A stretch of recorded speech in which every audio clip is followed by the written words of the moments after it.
So today I want us to talk about before the transatlantic slave trade, that's what I want us to talk about today. And today I'm not coming to you from usual places, like the castles, the slave markets, those places. That's not where I'm coming from.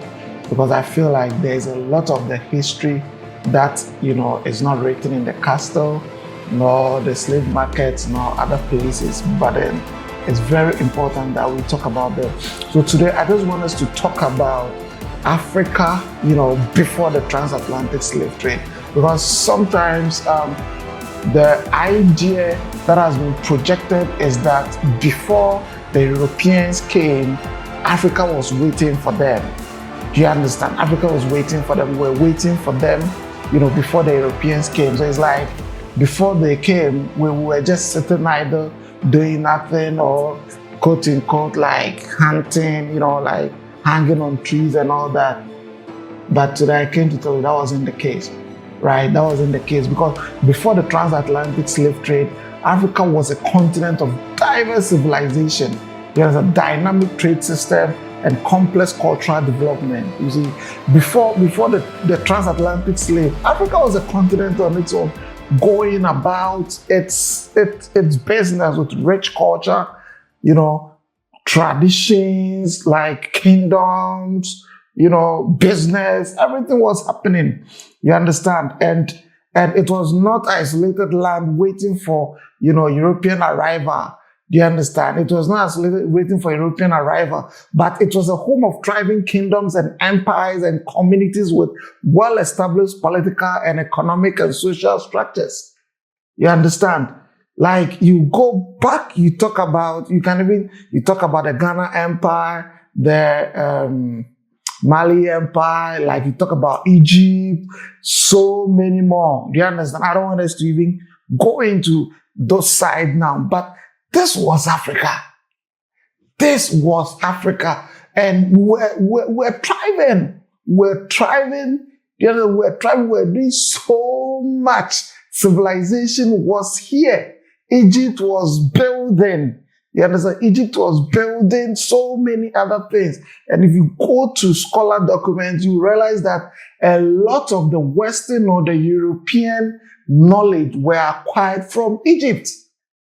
You understand? Were acquired from Egypt. And if you read other things, there are a lot of inventions that came from Africa. But now, who do we give the credit to? Who do we give the credit to? Who do we give the credit to? It's like Africa did nothing. We were just there and they came back. Hey, that wasn't it. That wasn't it. So today I want to take you back, do you understand, into history. And we need to learn about all these things. And I believe that, now,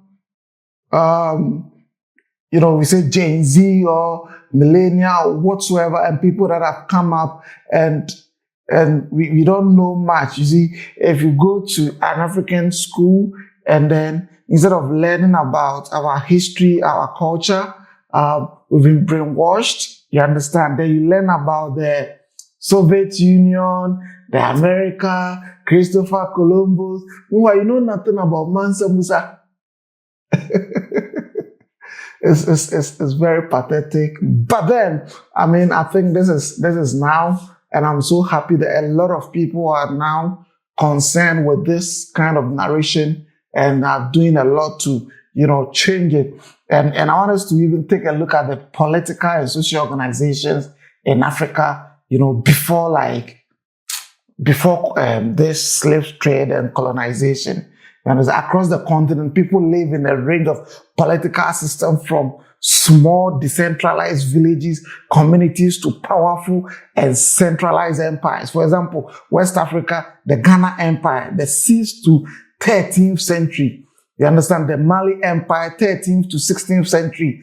And later the Songhai Empire, 15th to 16th century, dominated trade, politics, and so forth. And this state had strong armies, elaborated system of taxation, urban centers such as Timbuktu and Gao.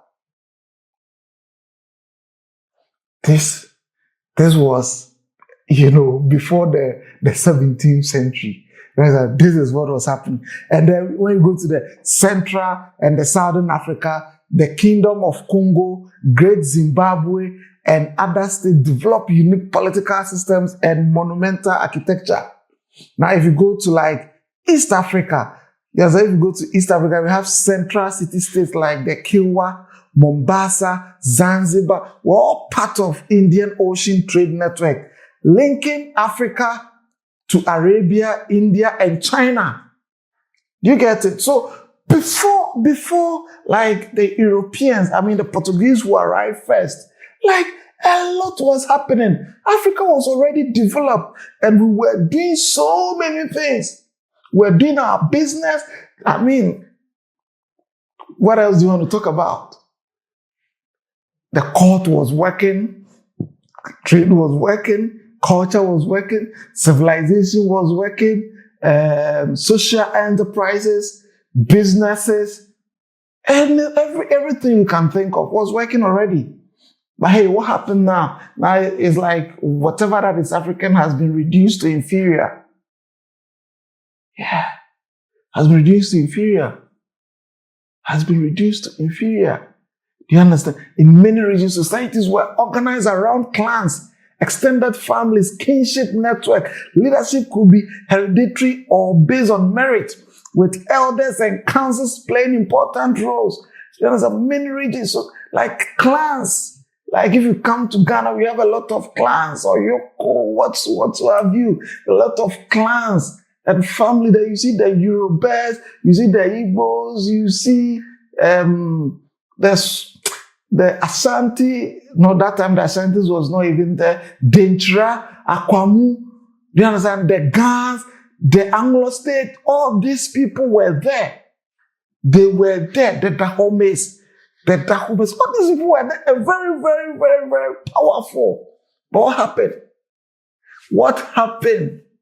You see, what happened? And I believe that by the time we finish with some of this educational and learning things, we realize that Africa, we are so blessed.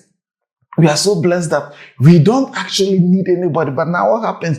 You see people like, going to beg, give us loans, give us this, give us that. We've got everything in Africa. And we saw civilization earlier than a lot of these European countries. You understand? And I want us to also talk about the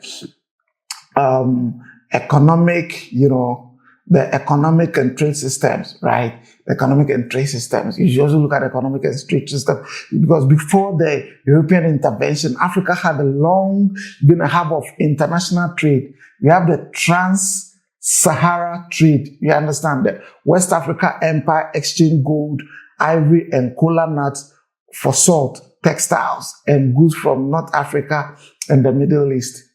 You understand? Yes, it's sad, but it was still a trade because in those days, salt, textiles, and other goods from the North Africa, which were like the Egypt and Co, they were more developed than the West and all that. But then trade was happening. So yes, you don't have gold. We'll give you gold and ivory and cola and other things, and then you give us what we don't have. It was purely barter trade. And we have the Indian Ocean trade, where East Africa merchants exported gold and ivory and spices to Arabia, Persia, India, whilst importing ceramics, cloth, and beads. You understand? This was also happening in the Indian Ocean trade. And then we have the internal trade within Africa, where there was an active exchange of goods such as agricultural products, iron tools, and craft between different ecological zones. You understand? These were the things that we were doing before slave trade. We were doing our business. And so we were doing our business. Gold from West Africa was so abundant that it fueled much of the medieval world's economy. And cities like Timbuktu became centers of scholarship and commerce. Research about Timbuktu. Like Timbuktu, research about Timbuktu. You will know. You understand? So Africa, before this colonization, before the invasion of the white, the Europeans and all that, look, we were okay. Well, okay. Now I want us to talk about the culture, religion, and learning. I want us to also touch about this aspect. You understand? Just brief. I believe one of these times we'll go deep into it. But let's see. African societies have rich cultural traditions long before European contact. Oral literature, music, dance, visual art were deeply integrated into daily life. Grout, oral historian, you understand, preserve history and genealogies for generations. And if you look at even just the religion, indigenous spiritual systems often centered around ancestors, nature, spirits, and deities. Islam had spread widely in West Africa and along the East African coast from the 8th century, bringing Arabic literacy, new architectural styles. Christianity had taken root already in Ethiopia as early as the 4th century. You understand? Christianity started in Africa and was deep in Ethiopia in the 4th century, and Islam, the Muslims joined in the 8th century. So, there's a saying that they brought us religion to take out our gold, and no, it's not true. Just do the research. Christianity was already in Africa from the 4th century, while some of the European countries didn't even know what Christianity is. But it was in Africa. It took root from Ethiopia in the 4th century and was spreading across. So different parts of Africa were already Christians. They were Christianized by Africans. You understand? By Africans, not by Europeans. They were already Christianized from the 4th century. Parts of Africa were already Islamic states. By the 8th century, they were already Islamic states. We had them. They brought us nothing. So from today, I want us to start reading, start researching. Let's change the narrative. You understand? Let's change the narrative, because before, so sometimes when you read maybe in the history of Ghana, yes, Ghana didn't have Christianity before the Europeans came, and when they came, I think the Basel mission and those people. But hey, before they would touch Africa, if you talk of Africa as a continent, Christianity was here. The other religions were here. There was nothing new they brought that didn't exist. Nothing new.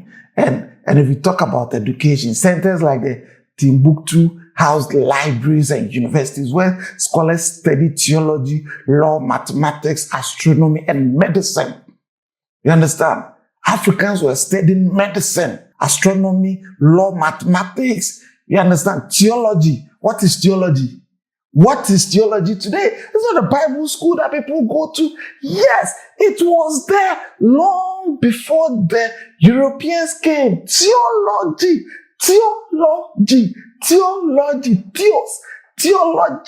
It was there. Mathematics was there. Recently, I had a Nigerian, I think 11-year-old won some international, whatever, against, Chinese, what. We were the mathematicians. Who were the astronomers? We were studying the stars, the moon, the sun, all those things. We were studying them. Medicine, law. We were studying law. We knew about law. We were studying law. You understand? Before the Europeans came, which means the African state was so advanced. So advanced. So advanced.